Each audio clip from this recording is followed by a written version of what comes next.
That's right. One of my favorite singers. Today you don't get songs like this. You don't get words like this.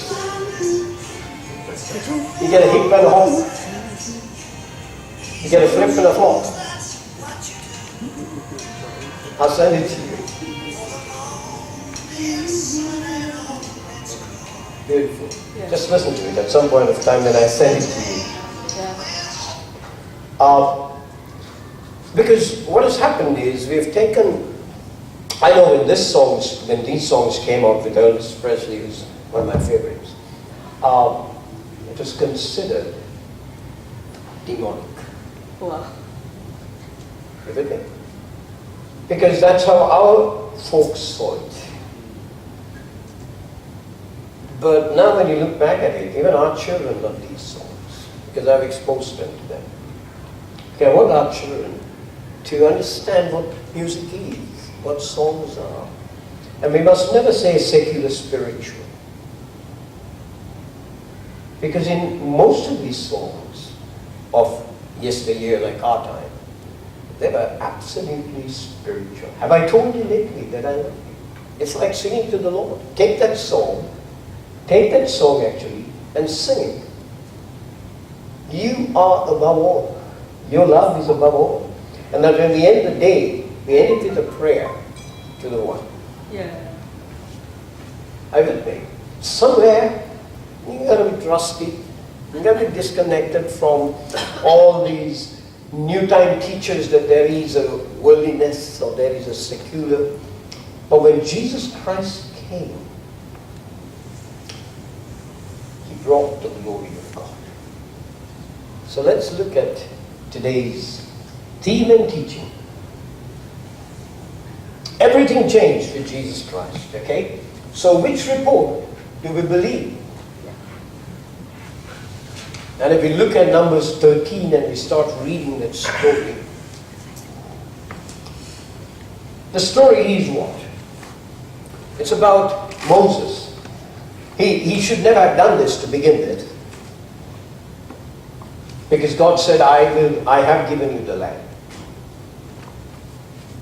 I have given you the land. And even Joshua, because he had a paradigm.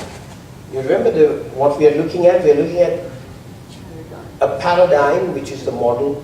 Then we are looking at perception is not seeing. Seeing is different to a perception. Perception is what you perceive, what an attitude, yes, through which you look at things. Yeah. Everybody can see, but not many have the same perception. Because our perceptions change depending on the advantage point that we stand at. Are you with me? Yes. So we're looking at this as the Bible teaches us. Our paradigms need to be crushed, need to be taken away if they're bad, if they're ugly, if they're evil. And the paradigm, the only paradigm, the paradigm simply means this, the model. And we should never try to model our lives on any other foundation except Jesus Christ, number one. We should never try to model our lives in the way we do things except through Jesus Christ. He's our paradigm. Everything else falls into insignificance. You know John chapter 10, right? And John chapter 10 tells us in verse 10, the famous verse, the devil comes, or it doesn't even say the devil, the thief.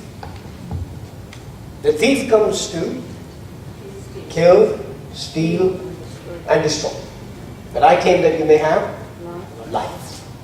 And then we tend to think that John 10:10 is talking about the devil and Jesus. But he's not talking about the devil. If you look in the context and you go up a little more, in the verses of scripture that you find there from verse 4 onwards, he says, I am the door, and all that you have come before me are thieves. So the thieves are those who have come before Jesus, not the devil.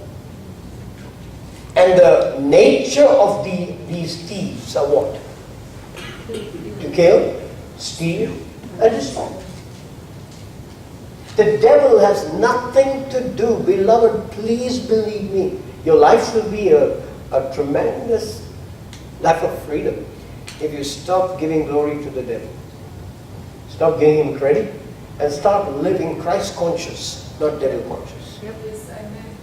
Yeah. So the devil he can only take that which you give and make it a little more potent. But you have to give it. An ant is more powerful than him today. Because an ant can bite you without your permission. The devil can do nothing without your permission. So our paradigms, our models need to change. You with me? And Jesus is saying this in John chapter 10. You know, these models, these guys who've come before me, these teachers, these prophets, especially the law, they're thieves. Be careful. And we still continue living in that kind of thing through our tradition, through our culture. I'm not saying that tradition and culture are bad. I'm simply saying that we need to see whether they match up and align with Jesus Christ. So which report do you believe in? Moses is now sending out his spies. Again, he should never have done that. Why? Because God had told him, I have given you the land. But then, he's allowing his perception, his thinking, to rule him. So he sends out the spies. 12 of them. And they come back with the fruit. They come back having viewed the land. They come back having seen the land. But their perception was sad. Because at the end of this chapter, it even goes on to say that we are grasshoppers compared to the giants. Perception. Which report are you going to accept? And the Bible tells us there that they brought a what? Evil report. A what report? An evil. Not a bad report. Children can bring bad reports, but not evil reports. Yeah? According to our understanding and our calculation, anything below 50% is a bad report. Which is sad. Why? Because that's the way the world measures a person. You don't measure people like that. Just because our children don't match up to the worldly standards don't mean anything. It means nothing. You know why? Because our children match up to his report. Amen. And you know what his report says about our children? Read on. Children are an inheritance of the Psalm 127. Children are an inheritance of the Lord. What a report. So his report. Whose report do you believe in? Are you with me? Now why is this? Because you see, if we don't believe in a report, and the word report, turn with me to Isaiah chapter 53. So they came back with what kind of a perception? The evil report. And the whole of the congregation turned around them and wanted to kill them, except two guys, Joshua and Caleb. Isaiah 53, verse 1. Who has believed what? Our report. Our research.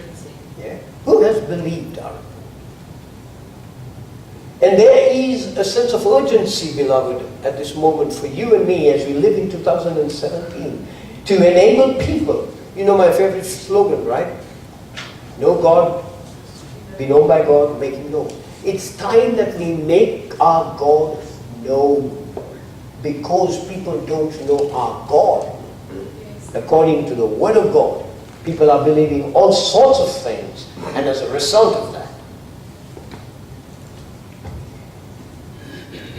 I don't like to bring this up, but it's a good example. Americans had their election. They voted. Okay? And Mr. Trump came in. It doesn't matter who came in. It doesn't matter, quite honestly. Why? Because of his kingdom there shall be no end. That's the good report. And what does the Bible tell us? It says in 2 Timothy chapter 1, it says this, pray for all people. First of all, it says pray for all people, kings, and those in authority. Now, instead of people getting into, the churches getting into this muddle of saying he's this, he's that, hey, come on, let's listen to the good report. And the good report is this, 2 Timothy chapter 1. It says this, let them pray. Verse chapter 2, 1 Timothy chapter 2, verse 1. Let them pray. Why? You'll find later down, it says that you may have peace and live well. So what do the Americans have to do? Whose report must they believe? God's report. Everything. And we too. And he was writing this at a terrible time. Peter says, submit yourself to all authority. He was writing the time of Nero. Hello? Yes. Those are good reports. We don't fight against our kings and leaders. We pray for them, we bless them, we lift them up. Yes. Our bosses. I understand. There's a big difference. Whose report do you believe? That when you bless, it says pray for those who persecute them. Persecute you. Bless those who do evil against you. Bless. Those are good reports. Now the problem is, these people came back and they gave an evil report. What was the evil report? About themselves. Number one. Number two, that God is alive. The main one is that God is alive. So whose report are we to hold on to? And all the time when Jesus came, all the while he walked on earth, he had only one report. And that was, the Spirit of the Lord is upon me, for he has anointed me. Luke 4:18. For he has anointed me to preach. Bad report? Good news. That same Spirit is in us. And he's anointed us to speak what? Good report or bad report? Good. Beloved, the power of words. You must understand this.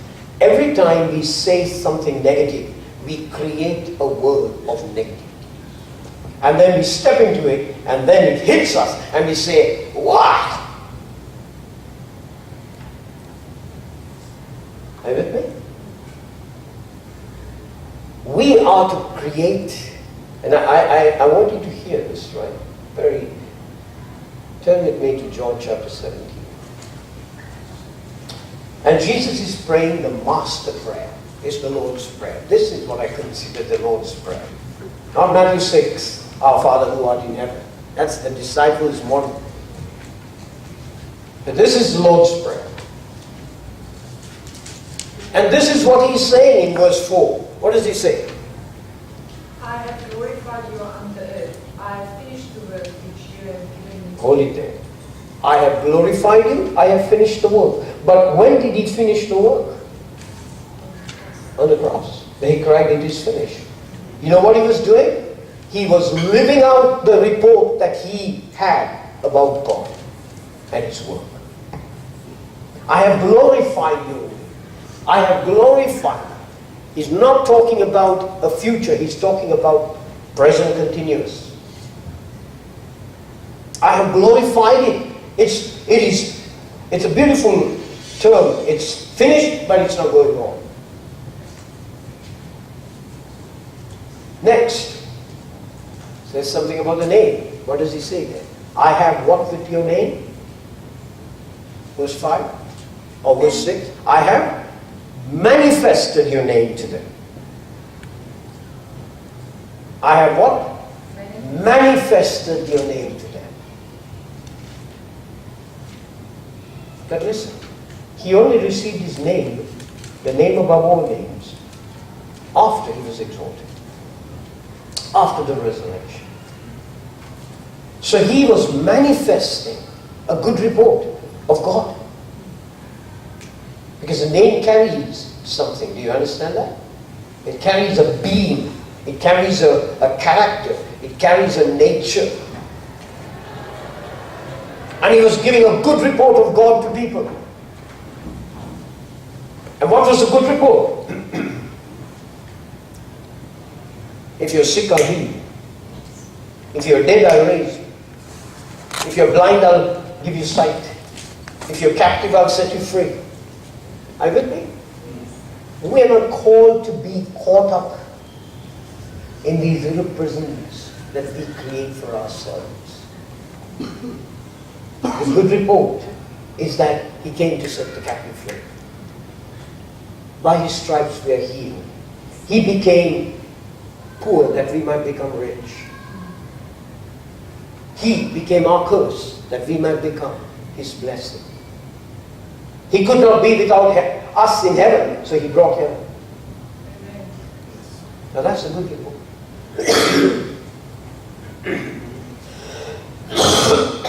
Did you understand? Yes.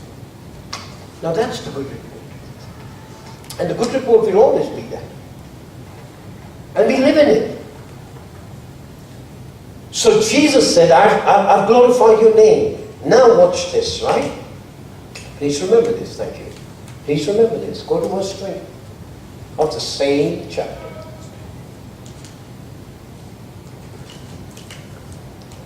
Come on. I do not pray for these alone, but also for those who will believe in me through their... So he's praying for us as well. Yeah. What's he praying? That they all may be one, as you, Father, are in me and I in you. Okay. That they also may be one in us, that the world may believe that you sent me, and the glory which you gave me I have given them. That they may be one, just as we are one. Are you with me? Are you seeing the good report? The glory that you gave me, and I now glorify your name. I've finished the work. You know what he's saying about you and me? He's saying, you bear the same glory that I bear. Hello? Yes. You bear the same image. 3 reasons why Jesus Christ came to this world.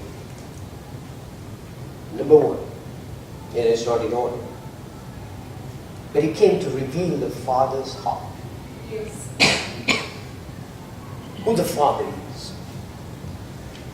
Number 2, he came to restore his image back to us.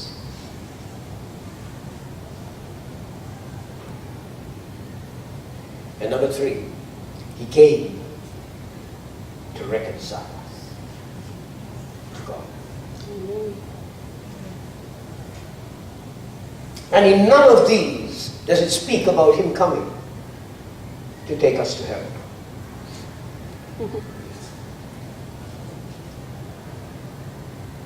In all of these, he's saying, I came that you may have life, life more abundantly, and I want you now to partake in my life, and even as I gave life, you give life. Yes. Because I'm living in that glory. I'm living in that glory. Hello? Yes, amen. I'm living in that glory. What is the glory? God's reality, God's view, God's opinion, not mine. When I live in my opinion that has been nurtured and cultured by a tradition or by some kind of crazy opinion, whether it's a worldview or what, I am living outside of His glory. Yes. I fall short. And I miss the mark. So you and I need to learn the good report. Yeah. What is the good report? It's His glory. Our perception needs to be changed by what He says and not what I think. What does He say about this situation? And no matter what happens, beloved, no matter what happens, live in that glory. Right now people might say, I've got a cold. I've got a cough. And that's a reality. But I'm not going to live in that reality. I live in the reality that by His stripes I'm healed and I enjoy good health. Because listen, when you boil it down, a cold is nothing but a detoxin of all that's not good inside. Now that's a good thing, not a bad thing. I believe in good reports. Are you with me? Hello? But then we are the ones who say, oh, he's not well. What's the problem? He's got a cold. Who told you that? The doctor? That's the doctor's report. Oh, he's having this because his father's having this. His mother's having it. His grandfather had it. His great-grandfather had it. And the Bible teaches us that we are saved from generational curses. And we don't live in the futility of the Gentile thinking. Whose report are we going to believe? Hello? Are we going to live by what we see? And that's how the people of Israel, when they walked in there, they saw the giants. Yeah? And then they conceived giants. And then they spoke of giants. And then they brought fear of giants. But Joshua and Caleb said no. We believe what God said. And who are the only ones who went into the promised land? Joshua and Caleb. Hello? Because they dared with courageous faith to accept the good report of God. And the Word of God, the Bible, is the good report. And in that Bible is God's goodness. Moses said, show me your glory. And when we think of glory today, we always think of the spectacular. We think of the aura, the majesty, the splendor. That's all glory. I'm not denying that. That's what it means. That's the word. But if you look at the two Hebrew and Greek meanings, kabod, which is Hebrew, doxa, which is Greek, it also brings out this. It is God's weighty opinion. So which weight are we under? God's weighty opinion. And that's what you need to ask yourself, and I need to ask myself whenever I'm in a situation. Whose report am I going to accept? His report. What's His report? Okay. So He doesn't care whether I have a cold, whether I have a cough. His report says I'm healed. Oh, I begin to believe, because doctors have told me, that a cold is about the bad things coming out. So praise the Lord, I'm being set free. I'm being healed. You got it? But then, when something happens, are you living? Now, living in the reality. You see, Jesus never lived under the opinion of others. You saw last week when we touched on John 11. If you were here, my brother would have died. And He said, I am the resurrection. Your brother is not dead, he's asleep. Can you see his perception? He saw the tomb. He knew 4 days had gone. And yet, what was his perception? Would you not Didn't I not tell you, chapter 11, verse 40, did I not tell you that if you believe, you will see the glory of God? Because you know what? No man's opinion can put God's opinion in a grave. Keep it closed and trapped. Yeah. No tomb can hold it. Yes, amen. He's going to break out of it. Yep. Hello? Yes. So Jesus walked in that, in the good report.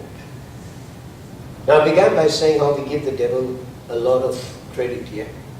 The devil did this, the devil did that, and everything under the bush is about the devil. May I please request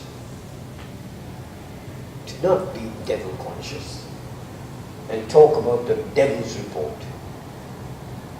So turn your Bibles to Colossians chapter 2 and verse 14 and see what it says there.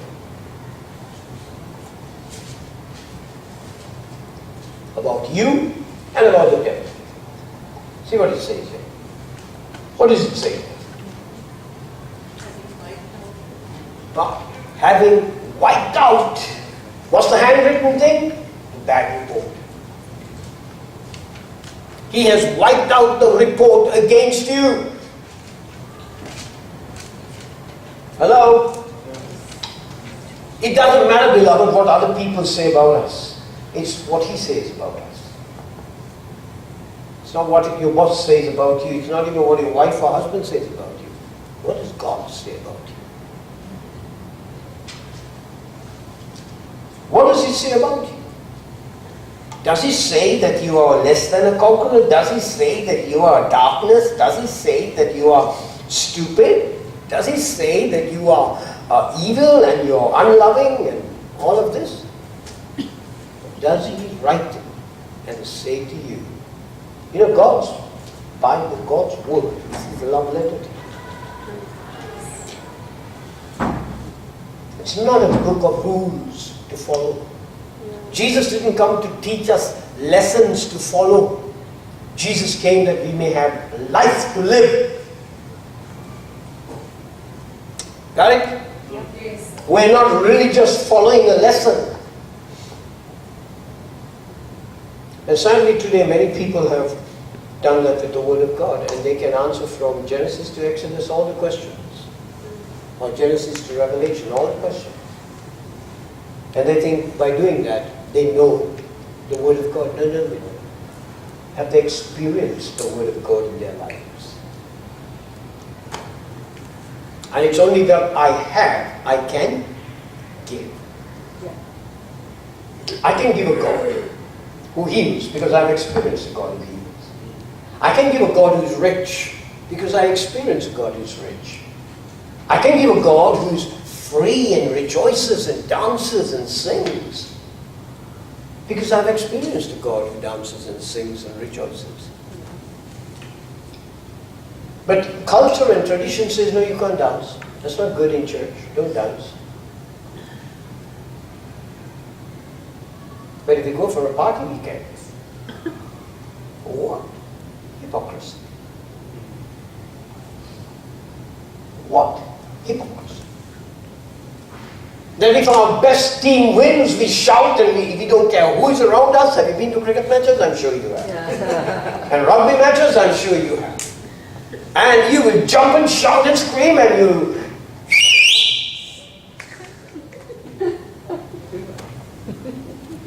But when we come here,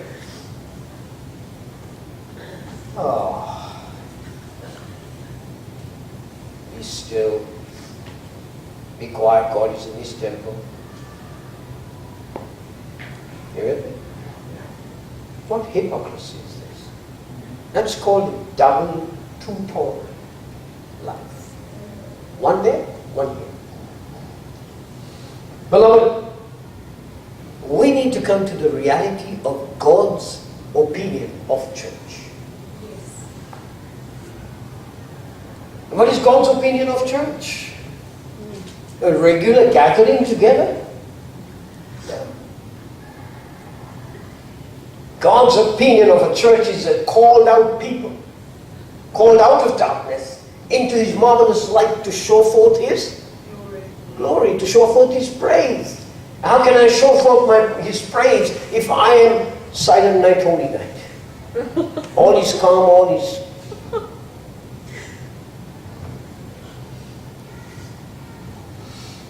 The world needs to see a God whose throne is surrounded by noise and worship and life and light and love. Not a throne where people are holy, holy, holy, holy. That's religion. So what report do we go about? It says, he has blotted out the transgression, the handwritten, the handwriting of requirements that was against us, which was contrary to us, and he has taken it out of the way, having nailed it to the cross. Got it? Yes. And then he did something else. He disarmed principalities and powers.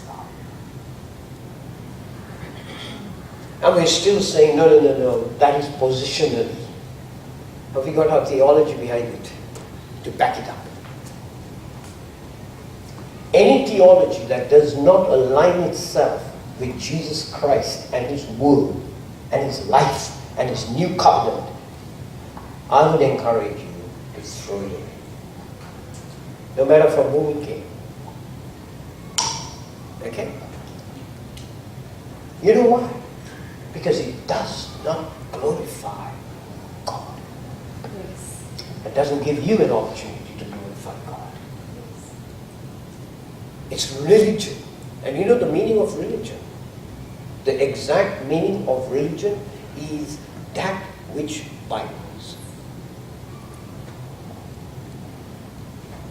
So anything that binds you. Now I'm not talking about, oh, I'm married to my wife, I'm bound to her, so I've got to loose her and go to another. No.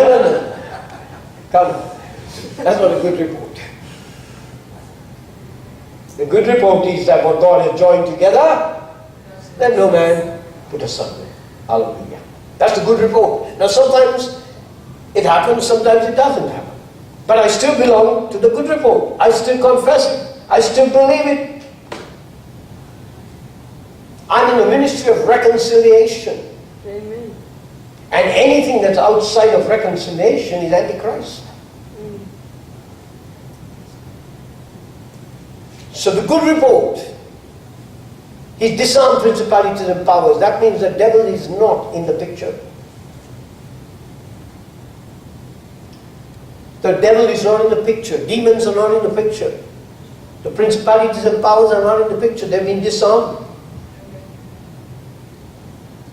I am my own devil, if at all I may say. When I speak words that are negative, I create a situation and a circumstance, like Peter did. When Jesus said, "Get thee behind me, Satan," he was not saying, Peter is Satan. He was using a metaphor at that time. Because Peter was speaking words that were not according to the good report. What was the good report? I have come to give my life. And Peter was saying, never, Lord.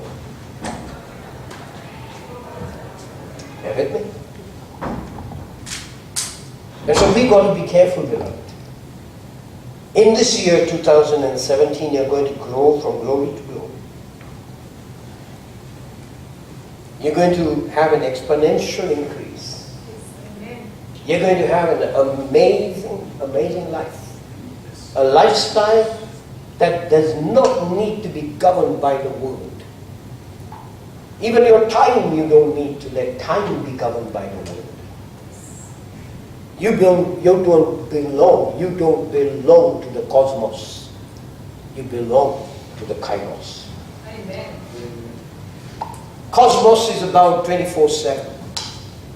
Who gave us 24 hours? Who gave us 24 hours? Some Roman Empire. But you go right back. It doesn't even say day and night. Night and day. God God's concept of time is completely different. And when you and I adjust ourselves, and constantly Jesus would say, my hour has not yet come. My hour has not yet come. Because he did not belong here. He belonged to a kingdom that is beyond. And so do you. And so do I. And the more we confess his reality with an actual intention and desire to see it happen, you will see it happen. People say, I'm 64. Yeah, so who cares? Whether I'm 63, 64, 74. Who cares? I still live a life. The life of God. I don't live the life of a 64 or a 63. No, you have to take care now, okay? You're 63, you got to be careful, okay? Now you can't do this, you can't do that. And all the do's and the don'ts come. You can't eat this, you can't eat that. And all the do's and the don'ts come. Hello? Yes. The cons and the cans come. I don't live by the cons. I live by his can. And I can do all things through Christ. Who? Strengthens. Got the good report? Yeah. Got the good report? Yes. Jesus lived by that reality, walked by that reality, walked by that good report, so that not even the grave could have kept him down. Because even in the grave, in his spirit, he spoke God's reality. And he came. Hello? He took with him the reality of God in them. And you can take the reality of God in any prison you have been put into. Paul was in prison. But he took the reality of God into that prison. And as he sang the praises of God, the earthquake took place. He shook that place. And he came. Hello? Yes. Are you understanding this? And this is the kind of reality we got to live in. That no prison can imprison us. No chains can bind us. Chains are mere challenges. And these challenges will break forth when I begin to align myself with his report. And he has said, go into 2017. I have given it to you. Yes. Amen. Take it. It's yours. Don't worry about the things that are happening around. Yes, there will be giants in the land. But hey, one stone is enough to kill them. Yeah, one stone. One blow of a trumpet, the walls will tremble. And you got to trumpet his voice. You've been called to trumpet his voice. And blow it. And as you trumpet his voice and as you blow it, the walls will tremble. No matter what surrounds you, no matter what situation. So what are you going through today? Please, whatever that reality is, it cannot stand in the reality of God. So find out the reality of God in those circumstances. And then watch what happens. When you speak that reality and live in it and walk in it, hey, voila! The kingdom of God will grace you. And people will know that you belong to a God who is different to their opinion. Our God is definitely different. He was shown through Jesus Christ, who never allowed anything to stand in his way, not even the cross. And he rose and is now seated, exalted, glorified. And you know what he said? I have given them your name. You know what he said? I have given them your glory. You know what he said? Make them one just like we are one. Don't you think he will answer that? Yes. He has. We are one. Bless you. Have a great week. Enjoy. Live in his reality. See what happens. You will transform your community. Amen. Wow.